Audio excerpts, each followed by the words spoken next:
Le Christ est assis avec ses disciples sous le mont des Oliviers. Le soleil a disparu à l'horizon par-delà les collines et le ciel a pris ses teintes du soir. On aperçoit très distinctement une maison brillamment illuminée comme pour quelque festivité. De toutes les fenêtres jaillissent des flots de lumière. La foule, groupée aux alentours, indique qu'un cortège nuptial va bientôt apparaître. Dans plusieurs contrées de l'Orient, les cérémonies de mariage se célèbrent le soir. L'époux va à la rencontre de l'épouse pour la conduire chez lui, et c'est à la lueur des flambeaux que la procession se dirige de la demeure de la jeune femme vers celle du mari où un banquet a été préparé en l'honneur des invités. Dans la scène que contemple Jésus, des personnes rassemblées attendent l'arrivée du cortège avec l'intention de s'y joindre. Tandis qu'il observait les gens qui attendaient l'époux, Jésus raconta à ses disciples la parabole des 10 vierges, illustrant l'expérience de l'Église au temps de sa seconde venue. Jésus aimait particulièrement enseigner en parabole. C'était même sa façon d'enseigner préférée, car il pouvait ainsi transmettre des informations qui restaient gravées plus facilement dans la mémoire. Elles étaient tirées des événements de la vie courante, bien connus de ses auditeurs. Même un enfant pouvait en comprendre l'essentiel. Mais, en même temps, elles demeurent d'une profondeur qui étonne les plus sages. Jésus fut le plus grand maître que le monde ait connu. Qu'a-t-il voulu nous dire dans la parabole des 10 vierges? Qui représente les 10 vierges? Qui représente les vierges sages et les folles? Qui représente l'époux? Qui représente l'huile et le vase rempli d'huile? Qui représente le délai? Allons à la découverte de leur signification.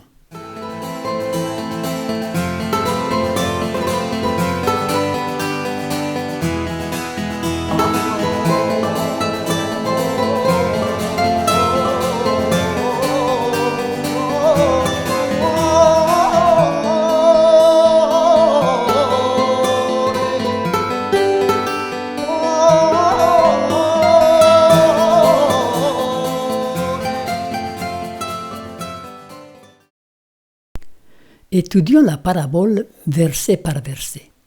Ça se trouve en Matthieu 25, du verset 1 à 13. Matthieu 25, verset 1. Alors le royaume des cieux sera semblable à 10 vierges, qui, ayant pris leurs lampes, allèrent à la rencontre de l'époux.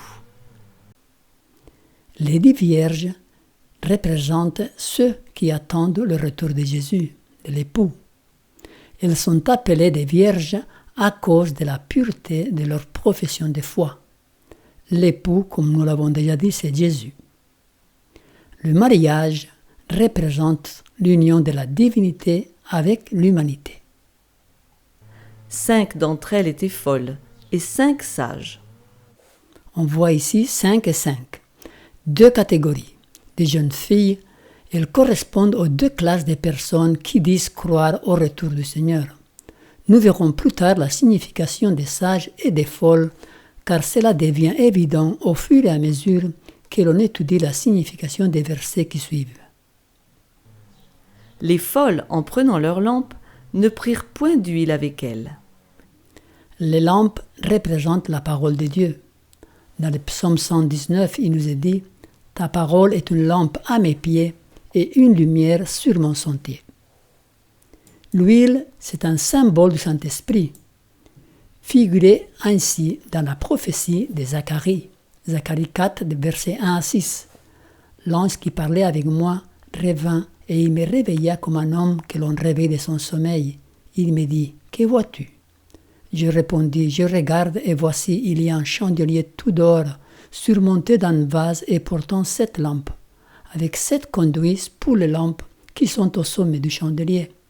Et il y a près de lui 2 oliviers, l'un à la droite du vase et l'autre à sa gauche. » Et reprenant la parole, j'ai dit à l'ange qui parlait avec moi, « Que signifient ces choses, mon Seigneur » L'ange qui parlait avec moi me répondit, « Ne sais-tu pas ce que signifient ces choses ?» Je dis, « Non, mon Seigneur. » Alors il reprit et me dit, « C'est ici la parole que l'Éternel adresse à Zorobabel. Ce n'est ni par la puissance, ni par la force, mais c'est par mon esprit, dit l'Éternel des armées. » Mais les sages prirent, avec leurs lampes, de l'huile dans des vases. Donc l'huile dans les vases, c'est une réserve du Saint-Esprit. Ces personnes vivent avec le Saint-Esprit, se laissent façonner par lui, sont attentives à ce qu'il leur dit, sont transformées par son action. Comme l'époux tardait, toutes s'assoupirent et s'endormirent.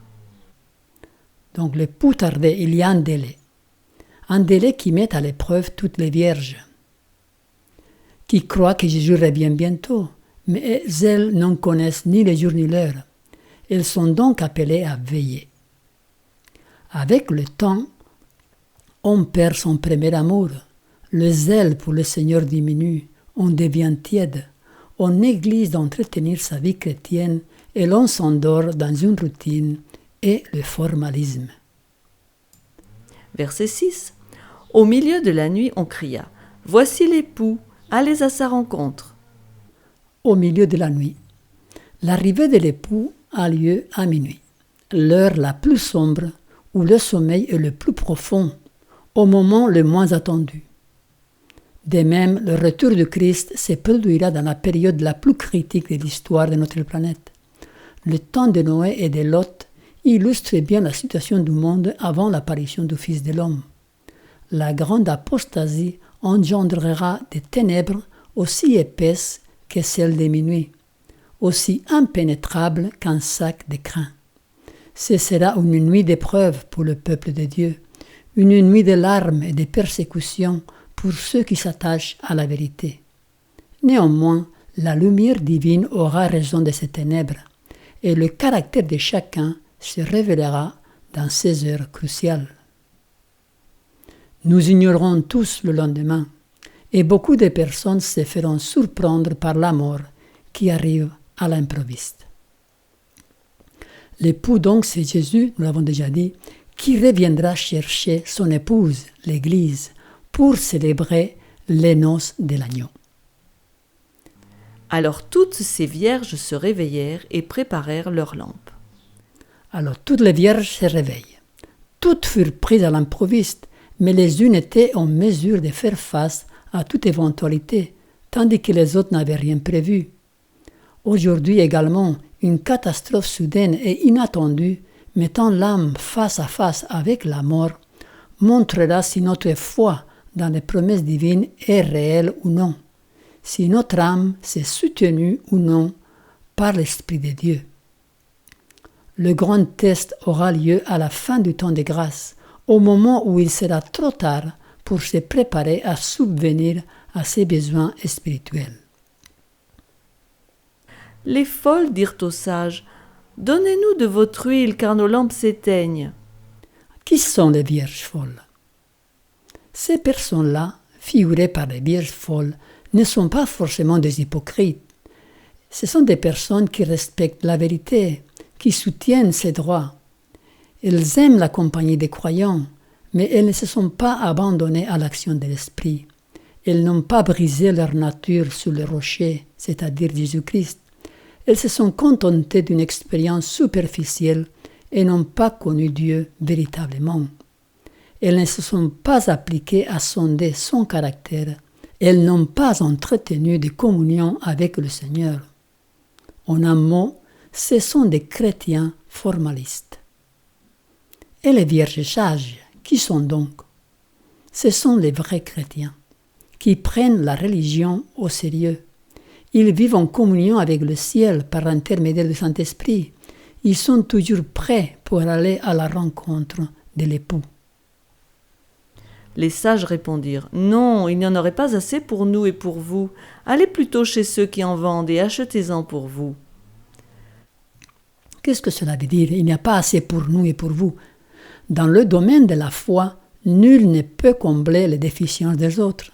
La grâce de Dieu a été librement offerte à chaque homme. Le caractère ne se transmet pas. Personne ne peut avoir la foi pour un autre, ni recevoir l'Esprit pour un autre. Comme le caractère est le résultat de l'action de l'Esprit, il est incommunicable.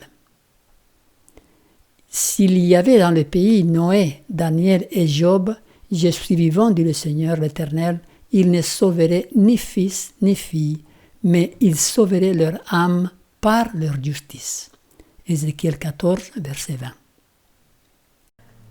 Pendant qu'elles allaient en acheter, l'époux arriva. Celles qui étaient prêtes entrèrent avec lui dans la salle de noces et la porte fut fermée. Donc, pendant qu'elles allaient en acheter, le réveil occasionné par le cri « Voici l'époux » ne suffira pas pour nous préparer à rencontrer le Seigneur. Il sera trop tard, à ce moment-là, pour aller remplir nos lampes vides. Il est impossible d'éloigner le Christ de notre vie présente et d'être prêt à jouir de sa compagnie dans le ciel. La porte fut fermée. C'est la porte du royaume de Dieu où aura lieu le festin des noces de l'agneau. C'est jour après jour que nous devons nous procurer l'huile nécessaire qui nous permettra d'avoir nos lampes prêtes pour pouvoir veiller jusqu'à l'arrivée de l'époux. Verset 11. Plus tard, les autres vierges vinrent et dirent « Seigneur, Seigneur, ouvre-nous !» Au dernier jour, beaucoup revendiqueront leur admission dans le royaume de Jésus-Christ. Nous avons mangé et bu devant toi. Tu as enseigné dans nos rues. Seigneur, Seigneur, n'avons-nous pas prophétisé par ton nom? N'avons-nous pas chassé des démons par ton nom? N'avons-nous pas fait beaucoup de miracles par ton nom? Mais voici la réponse qu'ils entendront. Je vous le dis, je ne sais d'où vous êtes. Retirez-vous de moi. Ici-bas, ils n'ont pas goûté la communion avec le Christ. C'est pourquoi ils ne connaissent pas le langage du ciel et sont privés de ses joies. Lequel des hommes, en effet, connaît les choses de l'homme, si ce n'est l'esprit de l'homme qui est en lui? De même, personne ne connaît les choses de Dieu, si ce n'est l'esprit de Dieu. 1 Corinthiens 2, verset 11. Mais il répondit « Je vous le dis en vérité, je ne vous connais pas. » Ce sont les paroles les plus terribles que des oreilles humaines entendront. La communion de l'esprit dont vous avez fait peu de cas aurait été la seule préparation possible en vue de la compagnie des heureux convives qui assistent au banquet des noces. Vous ne pouvez participer à cette scène. Sa lumière frapperait des yeux aveugles et sa musique des oreilles fermées. L'amour et le bonheur qui s'expriment n'éveilleraient aucun accord joyeux dans un cœur engourdi par le monde. Vous vous êtes ainsi exclus du ciel par votre inaptitude à jouir de la compagnie des êtres saints.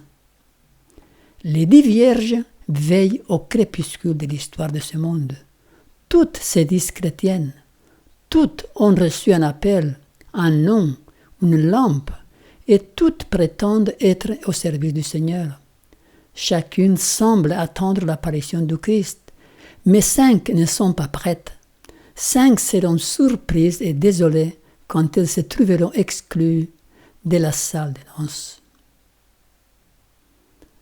Veillez donc, puisque vous ne savez ni le jour ni l'heure. Nous ignorons le lendemain. Notre vie ici-bas est plus courte que l'on voudrait. Nous devons être prêts tous les jours. Nous devons veiller tous les jours, avoir nos lampes prêtes tous les jours, confesser nos fautes tous les jours, faire briller la lumière de l'Évangile tous les jours, témoigner tous les jours.